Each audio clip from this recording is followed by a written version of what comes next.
In the heart of South America, veiled by endless jungles and clouds of mist, lies a legend older than time itself. They called it El Dorado, the Golden One.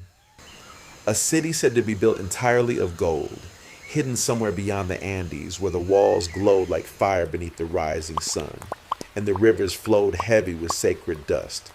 For centuries, men have searched for it. Conquistadors, priests, dreamers. Some vanished into the jungle. Others returned with stories so strange that few dared to believe them. To the Spanish, it was a promise of limitless fortune, a paradise of gold waiting to be conquered. But to the tribes of the highlands, it was something far more profound. A tale of a divine king who covered his body in sacred gold powder, offered treasures to the gods, and descended into the lake, returning to the world of spirits. The myth spread like wildfire, from the Andes to the Amazon, twisting through generations, taking new forms, a city, a kingdom, an empire lost beneath the green sea of the jungle. Expeditions were launched, empires rose and fell, but El Dorado remained, just beyond reach, shimmering between faith and madness. Even now, satellites reveal strange geometric lines beneath the forest floor, as if a forgotten civilization still whispers from below. Could this legend be rooted in truth, or is it something else? A reflection of humanity's endless desire to chase the light even into darkness. The journey into the unknown begins here, long before the sails of Spain touched the horizon, long before maps tried to cage the unknown. There lived a people shaped by mountains, water, and light, the Muisca. They dwelled on high plateaus where clouds moved like slow rivers, where the wind carried the voices of the elders, and where lakes were not mere water, but thresholds to the divine. To them, gold was not money, not conquest, not power. Gold was sunlight made solid, a vessel for prayer, a mirror for the sun, the living breath of the sacred. Artisans hammered it into thin leaves that fluttered like dawn, cast it into small figures of serpents and birds, pressed it into masks that returned a human face to the gods. No market price, no private hoard, only offerings. When a new ruler was chosen, he did not seize a throne. He abandoned himself. He withdrew from the world, fasting in darkness, washing in cold mountain streams, listening for the quiet footstep of the sun. He was preparing not to be obeyed, but to be transformed. At dawn, the people gathered at Lake Guatavita, a round emerald mirror set into the earth. Mist rolled down the slopes. Drums spoke in the old language. On a raft woven of reeds, the chosen man stood silent while priests anointed him with resin and oil. Then, grain by grain, they cast fine gold dust across his skin until he became a statue of light, a living flame against the morning. The raft moved to the center. The drums softened. The crowd hushed. Into the dark water they threw masks, amulets, discs, and emeralds, tokens of gratitude, fragments of sunlight returning to its source. Then the Golden One himself descended into the lake, not drowning, but crossing, sinking into the cold, rising reborn, glittering, sanctified by the depths. The people watched in silence because this was the moment the world was renewed. This was El Dorado, not a city, but a man, not a vault, but a vow. Gold in this world did not belong to men. It belonged to the balance between men and gods. Across the sea, meaning fractured. Sailors heard of a golden figure and imagined streets. Merchants heard of offerings and imagined mines. Kings heard of a lake and imagined a continent of treasure, waiting to be named, measured, and taken. In the ports of Seville and Cadiz, the story grew teeth. By the time it reached the councils of empire, El Dorado was no longer a right. It was a promise, a city somewhere beyond the Andes, hidden by jungle, written in gold. The difference was simple. and catastrophic. For the Muisca, gold moved upward toward the gods. For the newcomers, gold moved inward toward the self. From cloisters and taverns, the legend spread, carried by men who drew dragons at the edges of their maps and believed that the sun crowned their hunger. Priests blessed the search. Soldiers sharpened steel. Debtors dreamed of absolution in a single shining discovery. The ocean filled with sails and vows. No one asked what would be taken from the lake when the lake was treated as a vault. No one asked what would be lost when a prayer was forced to become property. The right that bound a people to the seasons became the spark that would burn through forests, boats, and lives. Yet the old truth did not vanish. In caves and museums, in fields and riverbeds, small gold figures still turn up. A procession of suns no empire could melt down completely. They show a head crowned with rays, a raft, a circle of water, a people standing at the brink between worlds. They are the memory of a ceremony surviving inside metal, whispering a meaning that ships could not carry and hunger could not translate. El Dorado began as a man who entered darkness and rose in light, a covenant between earth and sky. It became a rumor that crossed an ocean and returned as a fever. Between those two truths stretches the distance we are about to travel. This is how the legend was born, not from greed but from offering, not from maps but from memory, not from a city but from a ritual that asked nothing for itself and gave everything back to the sun. When the first Spanish expeditions reached the northern edges of South America, they did not come in silence. The sound of armor echoed through jungles that had never known iron. Crosses were raised beside cannons, and every shadow seemed to whisper the same word: El Dorado. To the conquistadors, the story was not a warning, it was an invitation. They believed that somewhere beyond the mountains lay a kingdom paved with gold, temples shining brighter than the sun, rivers lined with treasure. What began as curiosity soon became obsession. The first to chase the legend was Gonzalo Pizarro, brother of the man who conquered the Inca Empire. In 1541, he gathered hundreds of soldiers, slaves, and horses, and marched east from Quito into the unknown. The expedition carried priests, banners, and faith in the promise of infinite riches. They entered the jungle, and the jungle swallowed them. Weeks turned into months. Men starved, horses sank into swamps, rivers rose without warning and carried away their supplies. Disease struck. The air itself became an enemy, human, thick, and endless. From this nightmare, one man emerged, Francisco de Orellana. When the party split, he built a raft and followed the current east, unknowingly becoming the first European to travel the length of the Amazon River. What he found did not match the legend. Yet he wrote of vast villages, thousands of people in fertile lands, a vision that would later fuel new theories about forgotten Amazonian civilizations. But at the time, the Spanish crown did not care for anthropology. It wanted gold, and gold never came. Another expedition followed, Pedro de Ursua, then Lope de Aguirre, a man whose name would become synonymous with madness.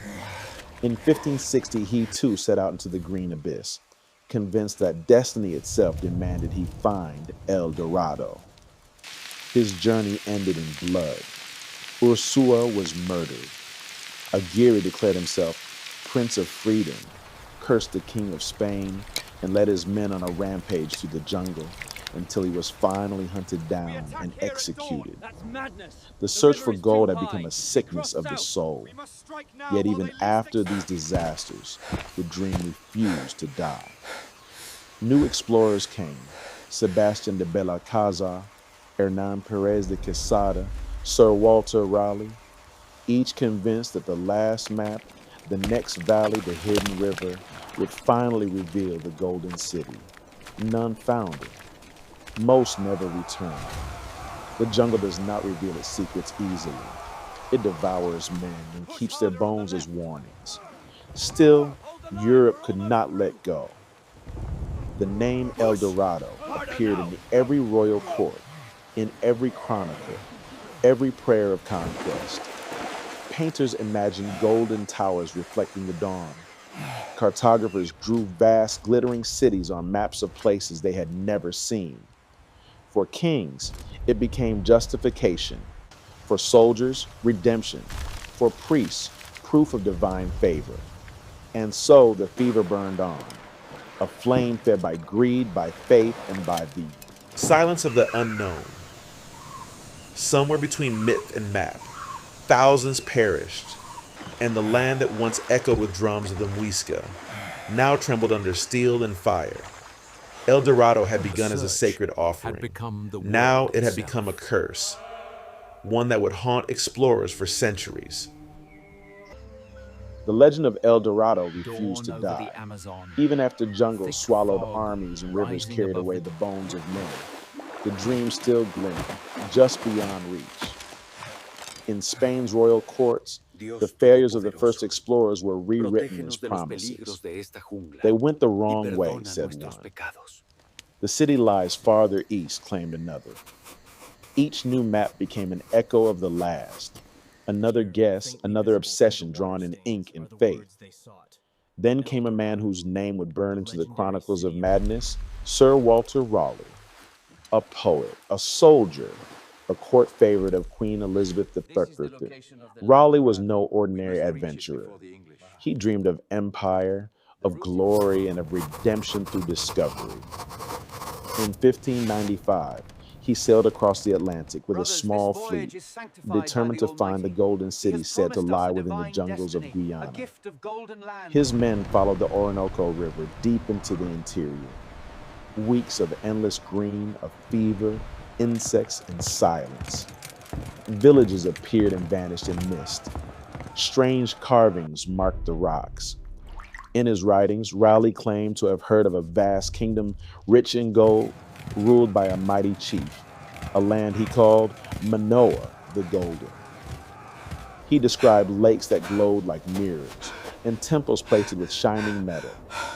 To the scholars of Europe, his words were the proof. To the people of the jungle, they were ghosts of a story already misunderstood. Raleigh returned to England without gold, but with something far more dangerous, hope. He published his findings in a book titled The Discovery of the Large, Rich, and Beautiful Empire of Guyana. It was written not as confession, but as invitation. And once again, the fire spread. A second expedition followed years later, one that would end in tragedy. His son, Wat Raleigh, joined the mission. When a skirmish broke out near a Spanish settlement, the young man was killed. Defeated and broken, Raleigh returned home, accused of treason, and was executed in 1618. His final words were said to be calm: "Strike, man, strike." Yet the echo of his dream lived on. Through the centuries that followed, hundreds more would enter the jungle chasing the same mirage. Mercenaries, priests, even scientists. Each expedition repeating the same ritual of faith and failure. Some claimed to see golden idols glimmering beneath rivers. Others swore they found stone roads swallowed by trees. A few never came back at all. In diaries later found among their ruins, words faded by humidity and time, one phrase appears again and again: the forest hums at night. The jungle had become both map and grave. It kept their secrets as carefully as it once kept its gold.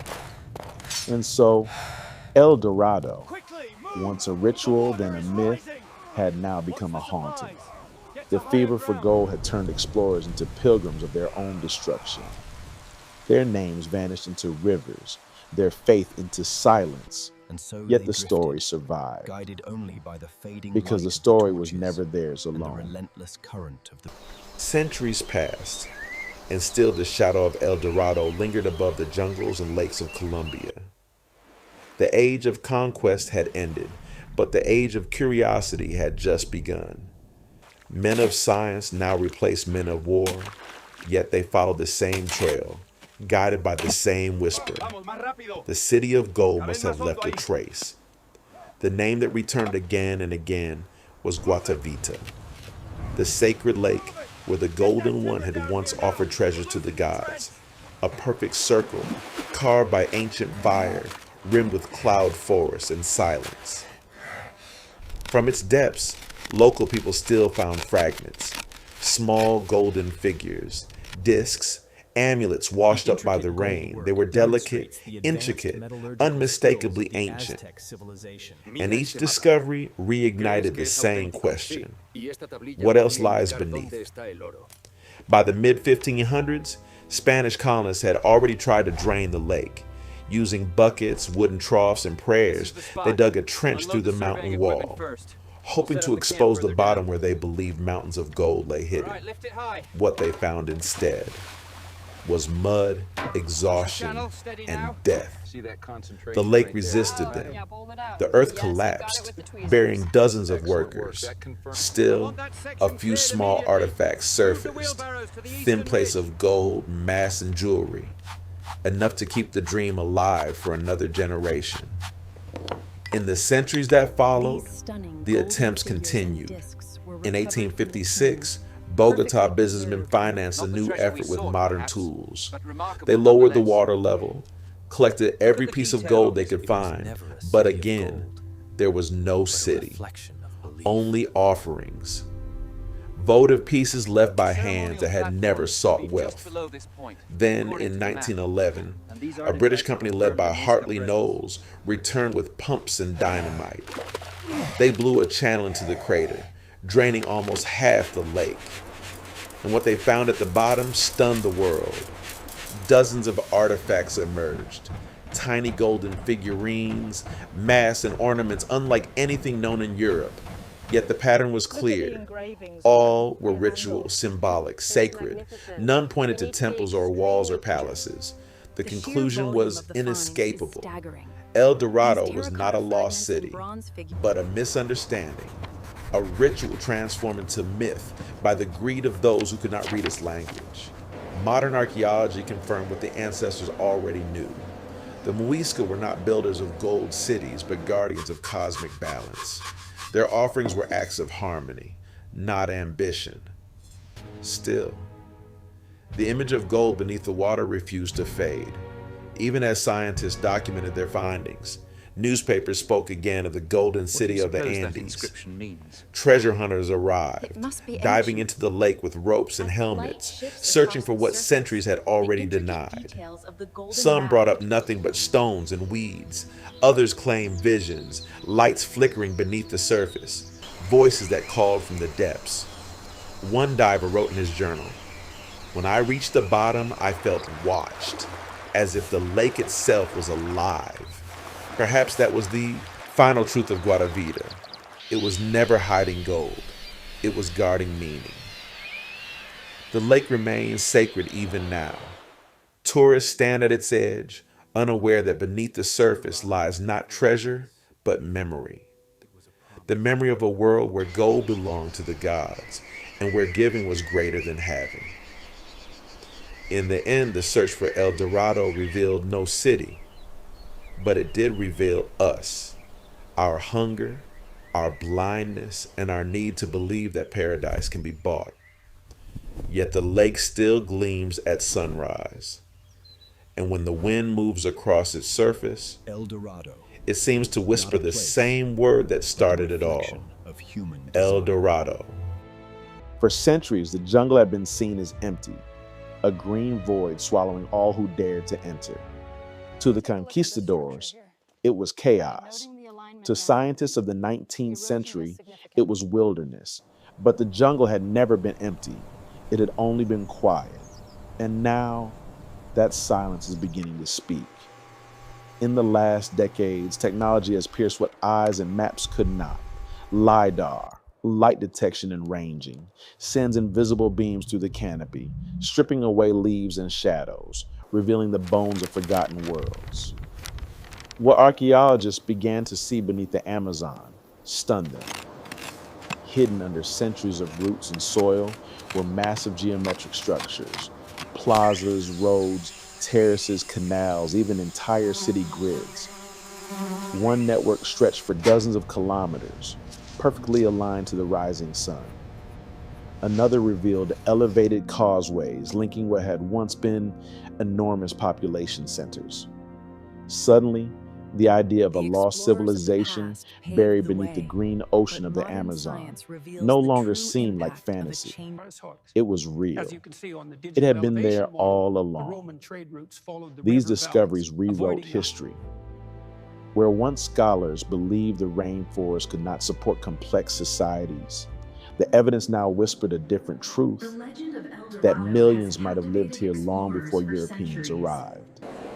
Remnants of ancient agriculture, raised fields, irrigation channels, black fertile soil known as terra preta, suggested a system so advanced that the forest itself might have been designed. And perhaps this was the world that birthed the legend of El Dorado. Not a single golden city, but a network of radiant cultures, connected by rivers, faith, and the endless rhythm of rain. The more researchers mapped, the more questions arose. Who built these cities? Why did they vanish? And how did an entire civilization disappear beneath the forest without leaving a trace of war or collapse? Some believe disease brought by outsiders erased them faster than history could record. Others suspect that the jungle, their own creation, reclaimed them, turning their cities into roots, vines, and silence. The legend of El Dorado. Yet in a strange way, they may still be here.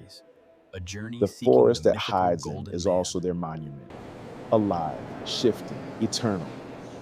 Satellite images show the outlines of walls, pyramids, and ceremonial grounds, forming patterns like constellations across the earth. A golden geometry beneath the green. To those who once sought El Dorado with sword and cross, this truth would have meant nothing. The forgotten passage but through to the Dragon's us, Teeth Mountains. It means everything. The legend of the Golden City may have been a distorted echo, the last shimmer of memory from a civilization that once turned sunlight into faith, not fortune. In the end, the jungle did not destroy El Dorado. It preserved it, in silence, in roots, in shadow, waiting for the world to finally see what it truly was. Not a city of gold, but a world of light. Gold, a metal born from dying stars, scattered through the universe, found by hands that could never truly own it. It has no scent, no taste, no sound, only light. Perhaps that is why mankind has always mistaken its glow for something divine. To touch gold is to touch the sun, to hold eternity for a moment. And yet, in that moment, everything changes. For some, it was prayer. For others, power. For many, temptation. Among the peoples of the Andes and the jungles of Colombia, gold was never currency. It was spirit, sunlight condensed into matter, a bridge between man and God. The Muisca offered it to the lakes, believing the water would carry their gratitude to the sky. The Inca used it to adorn temples, not to display wealth, but to invite the sun itself to dwell among men. The Aztec crafted it into masks so the gods could look back upon their creation. In these civilizations, to hoard gold was to sin, to trap light that was meant to move freely. Gold was never meant to belong. It was meant to return. But across the ocean, another world saw gold differently. In medieval Europe, gold was the color of crowns, of chalices, of salvation sold and sealed. The church called it holy, the monarchs called it theirs, and the merchants called it the only truth. It became the measure of faith and empire alike, a way to weigh both souls and kingdoms. When these two worlds collided, their beliefs collided too. To the Muisca, gold was the sun's reflection. To the Spaniards, it was the sun itself. And when reflection meets hunger, reflection dies. The conquistadors could not understand that the people they conquered were giving gold away precisely because it was sacred. They believed the opposite, that anything so beautiful must be hidden, guarded, piled high within walls of a golden city. So they searched for what never existed, and in doing so, destroyed the thing that did. The sacred melted in their furnaces. The offerings turned to coins, the gods turned to ghosts. But gold remained what it always was, pure, incorruptible, a mirror with no memory. It reflected every empire that touched it and outlived them all. Even now, gold rules quietly beneath the surface of our lives. We no longer worship it in temples, but in markets. We no longer offer it to the gods, but to ourselves. Yet the ritual continues. Only the altar has changed. Gold still marks what we value most: beauty, success, eternity, control. It still shines because we still look for meaning in its glow. But maybe the Muisca were right. Maybe gold was never meant to be taken, only seen. A reminder that light is borrowed, not owned. When they covered their ruler in golden dust, they were not crowning him. They were humbling him, reminding him that even the brightest among men is only a reflection of the greater light above. And when the conquistadors claimed that same light for themselves, the reflection vanished. What once symbolized divine balance became the color of greed. El Dorado, in truth, was never a city. It was a mirror in which two worlds saw themselves. One saw harmony, the other saw hunger. And that difference shaped the centuries that followed. Perhaps that is why gold still haunts us. Because in its perfect glow, we can never tell whether we are looking at the light or at our own blindness. Centuries have passed, and still the story of El Dorado refuses to fade. It has outlived the men who killed for it, the empires that financed them, even the jungles that once hid their graves. Yet somehow, it remains. The name still glows in maps, in myths, in the quiet fever of the human mind. Why? Because El Dorado was never only a place. It was a promise, a reflection of something we keep losing and keep searching for again. The explorers are gone, but the search has changed its form. We look for it now in other jungles, in money, in fame, in knowledge, in the illusion of control. The gold we chase today shines on screens instead of rivers. But the pattern is the same. We still believe that somewhere, just beyond the next horizon, lies the thing that will finally make us whole. The conquistadors carried swords. We carry questions. Yet both are guided by the same light. The belief that meaning can be found if we only go far enough. Archaeologists still dig around Lake Guatavita. They find shards of pottery, fragments of gold, but what they really uncover is memory. Each artifact is a voice that says, "You were not the first to search." The jungle too remembers. Beneath its roots lie bones and coins, maps and prayers. It has buried conquerors and dreamers alike, and made no distinction between them. At dawn, the same sun rises over those green mountains, reflecting on the lake like molten metal. The air is still. The myth lives on. And if you stand at the water's edge in silence, you may feel it. A vibration, faint like a pulse, as if something beneath still breathes. Some say El Dorado sleeps. Others say it was never lost, only waiting to be understood. Maybe both are true, because every age has its own El Dorado, and every heart has its own jungle to cross. What if El Dorado was never meant to be found? What if its power lies in the search itself? The Muisca never built walls of gold. They built rituals that reminded them of light. They understood that some treasures exist only while they are being given away. That is the paradox of all human desire. The moment we grasp the light, it fades. The explorers who vanished in the jungle were not chasing gold. They were chasing certainty, the idea that the unknown could be conquered. But the unknown does not surrender. It absorbs us.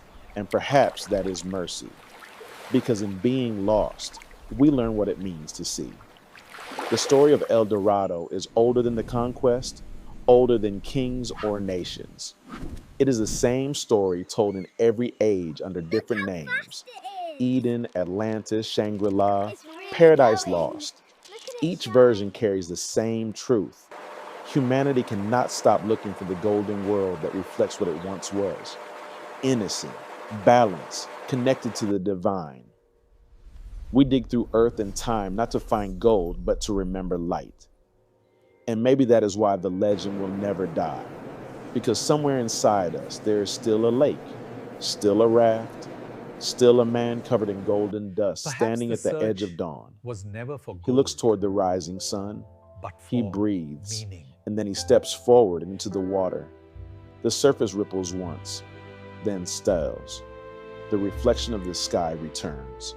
The ritual is complete. The gold is gone, but the light remains. Perhaps El Dorado was never a city of gold. Perhaps it was a map, not to the jungle, but to ourselves. And if so, then the search was never a failure. It was a pilgrimage, the longest one of all.